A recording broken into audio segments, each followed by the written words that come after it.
Հիմա ինչու է Նիկոլը հերթական մանիպուլյացիան անում։ Նա շատ լավ հասկանում է, որ այս խնդիրը, որքան էլ ինքը ձգտի Ալիևի հետ սինխրոն մերցնել, սպանել, ոչնչացնել Արցախի հարցի կարգավորման հայանպաստ լուծումը իրեն չի հաջողելու, որովհետև կա պատմական ճշմարտություն, կա պատմական իրողություն եւ Հայաստանում իշխանափոխությունից հետո այդ իրողությունը նորից գալու է օրակարգ, նորից գալու է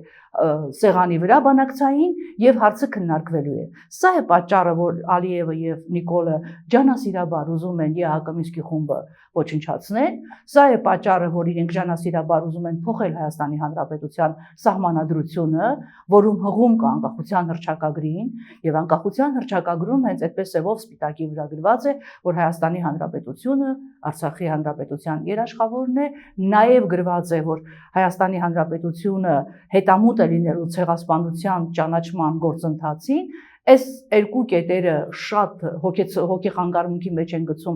Ալիևին, Թուրքիային եւ նաեւ Նիկոլ Փաշինյանին։